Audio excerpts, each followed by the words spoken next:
Alright, first thing we're going to do is we have to stabilize the vehicle. We want to control where the vehicle moves. It's already been damaged. So we want to prevent it from rolling away. We want to control everything that happens once we get there to keep the patient inside safe. So the first thing they're doing is they're stabilizing with what we call cribbing. Pieces of wood in different forms. And they're going to use those pieces of cribbing to stop the vehicle from rolling away. You can sit right here if you want.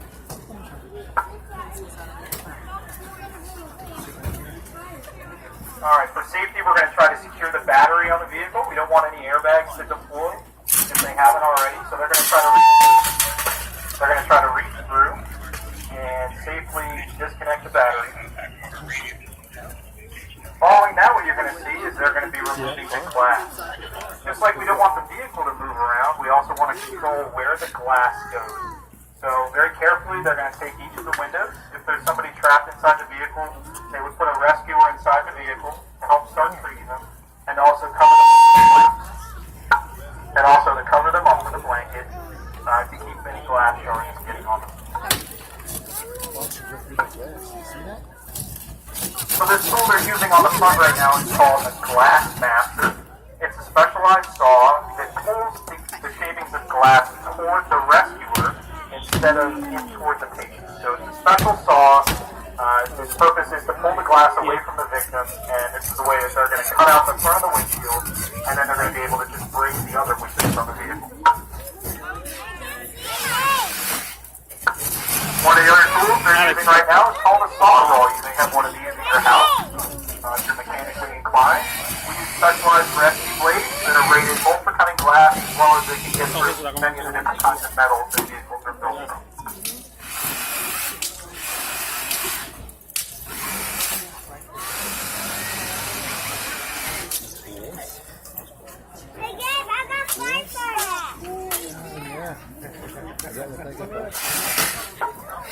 We're taking this demonstration a little slow to make sure that everything's in place.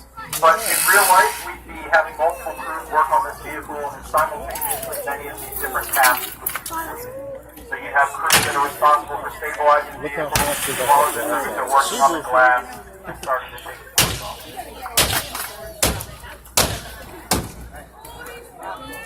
A good window.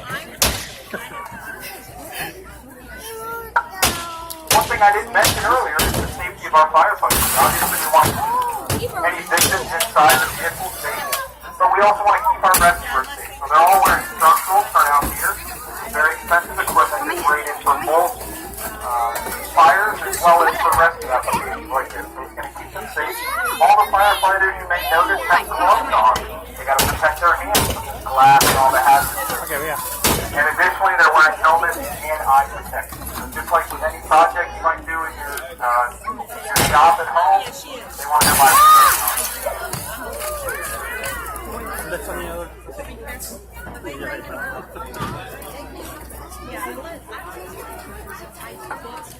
Alright, once we control the glass and we've got the vehicle stabilized, we're now going to start pushing the hydraulic rescue. You may have heard of these before. It's the jaws of life. And what these are hydraulic tools that are capable of cutting through a variety of different kinds of metals. They're very strong, they're fairly heavy, and they operate amazingly fast. So what you're going to see is just like a pair of scissors, they're going to cut right through these doors. We have a couple of different types of pieces of equipment that they use. A pair that looks like a pair of scissors called O cutters. The letter O is the shape they make. And those will be for cutting through posts that can cut through the hinges on doors. We also have a tool that's called the spreaders, and that's exactly what the piece of equipment does. It spreads apart doors.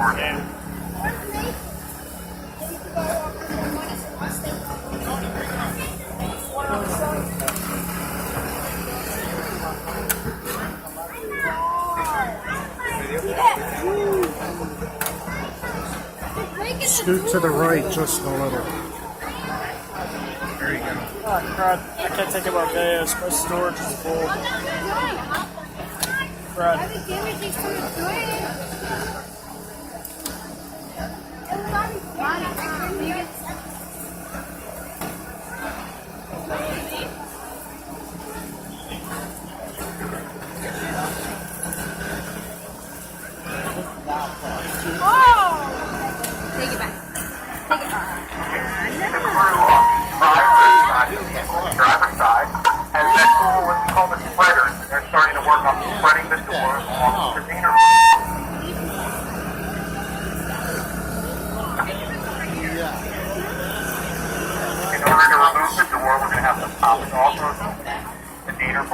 and then we would open up to access the gate from the front. Let it just get in and not turn on my people. That'd be easy. Oh, put it on your head. Put your head on.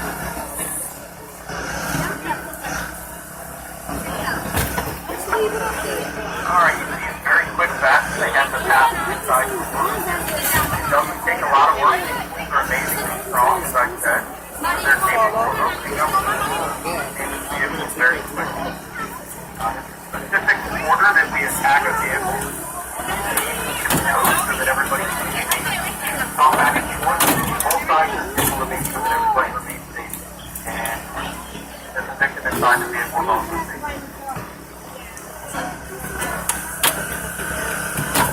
You can see on the passenger side that they're attacking the bolt. And we're working on opening up the hinges right now. They're cutting through them with the no-cutter.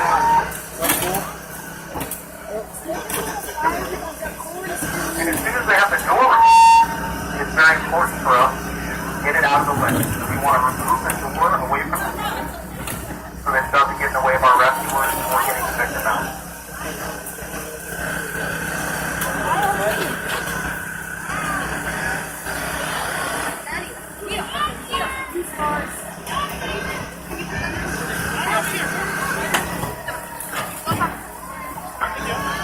Systematically, our crews are going to work their way down the vehicle. They're going to remove sufficient work. And then at that point, they're going to be able to start attacking the posts, which are the upright supports that run throughout the vehicle. And once they're able to cut through all those supports, we'll be able to lift the roof off the vehicle and give us access to the safety.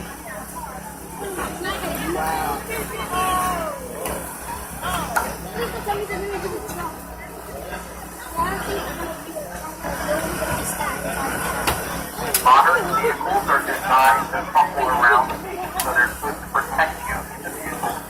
So accidents look really bad a lot of times. Sometimes people may be trapped in the vehicle, but they may have very minor. The car is designed to fold around you.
A lot of times the vehicles don't always like to participate and they're going to make it harder for us to touch somebody else. So what you saw was that the crews were having difficulty accessing their bolts on the rear door on the passenger side, and now what they're doing is they're trying something else.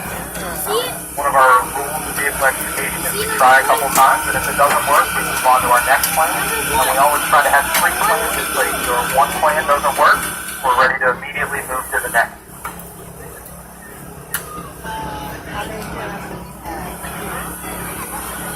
How'd you know? What? I wasn't listening. I wasn't listening. I was just listening on this. Yeah, that's okay.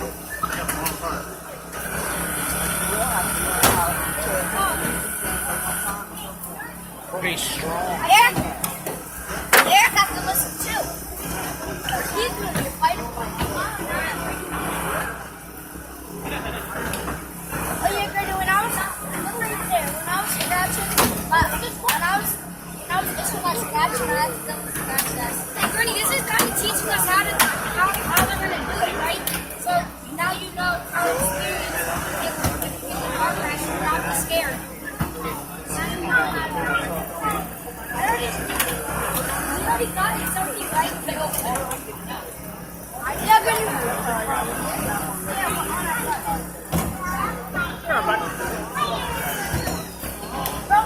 All that glass. But when you something bust the glass out.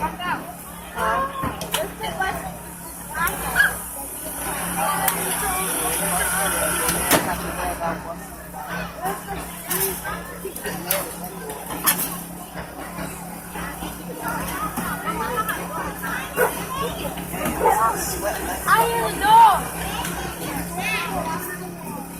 Not because he got. Yeah, that's all the street.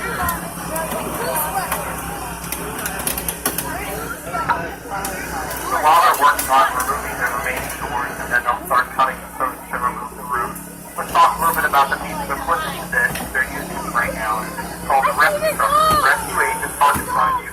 And I want you to think about this truck as a giant rolling toolbox.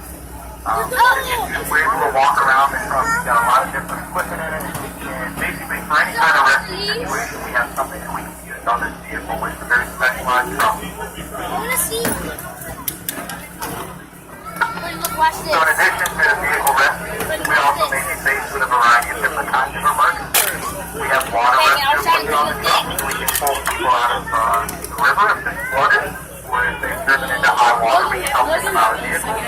We've also got a lot of firefighting equipment on board this vehicle so that we can help So we can do out of that. fire He situations as well. just tapped his foot on it.